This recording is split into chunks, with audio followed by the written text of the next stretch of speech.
আসসালামু আলাইকুম everyone, welcome to my new another videos. আজকে যে কেকটি ডেকোরেশন করছি এটা ছিল লাভ শেপের 1 পাউন্ড ভ্যানিলা ফ্লেভার কেক। এটা ডেকোরেশনটা ছিল উপরের গ্রাম কোডিংয়ের মতো, মানে রেড ভেলভেট কেকের মধ্যে যে ডেকোরেশনটা মূলত থাকবে সেই ডেকোরেশনটা শুধুমাত্র ভ্যানিলা কেকের উপরে আমরা একটু কাস্টমাইজ করে এটাকে দিয়েছি। এটা আপুরই পছন্দ মতো অর্ডার ছিল।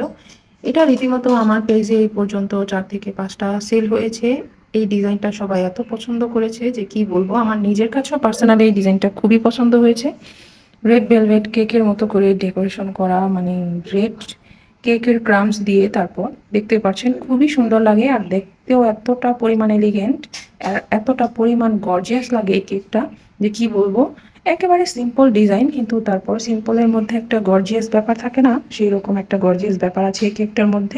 অনেকেই আমাকে মেসেজে নক দিয়ে থাকেন যে আপু এটা কি ফ্লেভারের কেক। আপনারা চাইলে কিন্তু এটা যে কোনো ফ্লেভারের কেকের উপরেও এইরকম সেম ডিজাইন কাস্টমাইজ করে নিতে পারবেন, কোনো সমস্যা নেই। শুধুমাত্র আপনারা আমাকে মেসেজ করে বলে দিলেই হবে যে আপনারা এই ফ্লেভারটা চাচ্ছেন, তবে সেম ডিজাইনের আমি অবশ্যই করে দিতে পারবো। তো এটা ছিল আর কি, অনেক আপুরাই জিজ্ঞেস করেছিল এই জন্য বলা।